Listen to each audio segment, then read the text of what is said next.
नमस्ते प्यारे बच्चों, आज हम शिक्षा निदेशालय की कक्षा 10 वर्कशीट नंबर 1 पर चर्चा करेंगे। सबसे पहले बच्चों आप अपना विद्यार्थी का नाम लिखेंगे, उसके बराबर में आप अपने क्लास टीचर का नाम लिखेंगे। तो चलिए पढ़ना स्टार्ट करते हैं। भरपेट मांस वही शेर खा सकता है जो अपने हाथ पांव हिलाता है, घर से बाहर निकलता है, दौड़ धूप करता है और कभी कभी बलवान हाथियों से भी लोहा लेने के लिए तैयार रहता है। इस दौड़ धूप का नाम ही परिश्रम है, इसी को उद्यम कहते हैं। तो बच्चों यहाँ पर जंगल के राजा शेर की बात की गई है कि उसको भी अगर अपना पेट भर के खाना खाना है तो उसको क्या करना पड़ता है, बहुत ज़्यादा मेहनत करनी पड़ती है, घर से बाहर निकलना पड़ता है, दौड़ धूप करनी होती है, बड़े बड़े बलवान हाथियों से भी उसको लोहा लेना पड़ता है, वही अपना पेट भर पाता है और इसी को उद्यम कहते हैं। पुरुषार्थ भी इसी का पर्यायवाची है। तो यहाँ पर देखिए परिश्रम की बात हुई है। दौड़ धूप करना के मतलब कि परिश्रम करना होता है, उद्यम का मतलब भी परिश्रम होता है। परिश्रम के साथ साथ ईमानदारी का होना भी आवश्यक है। तो आपको क्या होना चाहिए, साथ में ईमानदार भी होना चाहिए। सदा सोच समझकर उचित स्थान पर परिश्रम करना चाहिए, तभी वह परिश्रम सफल हो सकता है, वरना उसका परिणाम निष्फल हो जाएगा।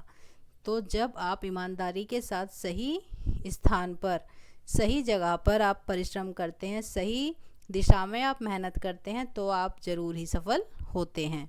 जीवन में परिश्रम से ही सफलता मिलती है, मन में केवल इच्छा कर लेने से नहीं। तो आपको केवल मन में इच्छा कर लेने से सफलता नहीं मिलती, बल्कि उसके लिए प्रयास करने से, मेहनत करने से ही सफलता मिलती है।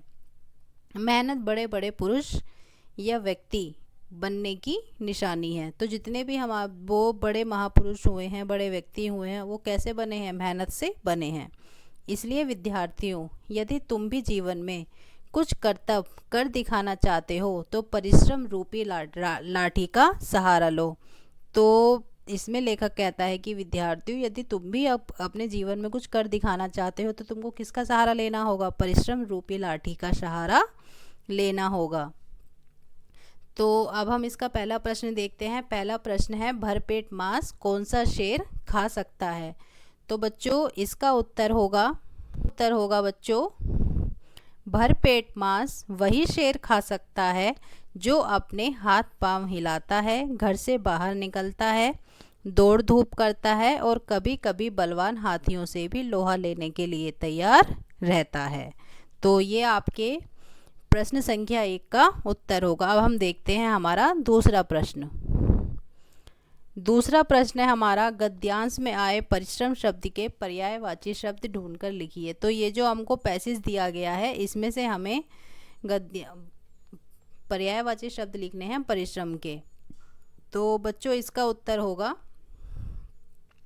उत्तर 2 है आपका, दौड़ धूप करना, मेहनत और उद्यम।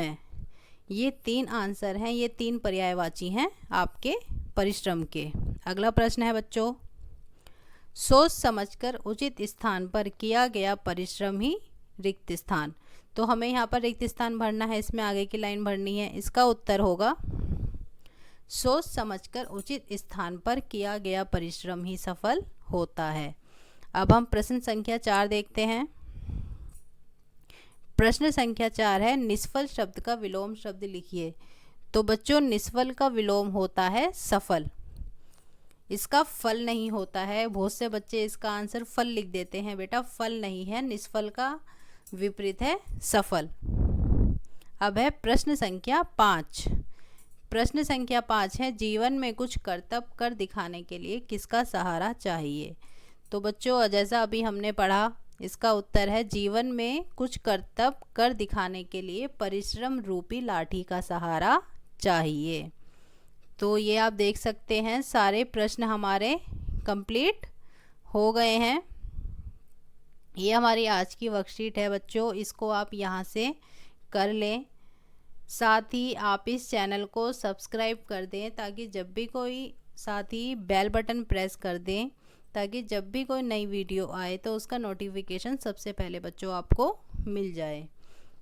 चलिए आप ये वर्कशीट अपनी सॉल्व करके अपने अपने टीचर्स के साथ शेयर कर सकते हैं। बच्चों आपको यहाँ पर छठी से लेकर के 10वीं तक की हिंदी की सभी वर्कशीट मिलेगी, साथ ही कोई भी ऑर्डर अगर दिल्ली सरकार का आता है वो भी मैं आपको यहाँ पर एक्सप्लेन करके बताऊंगी बच्चों। अच्छा बच्चों, नमस्ते।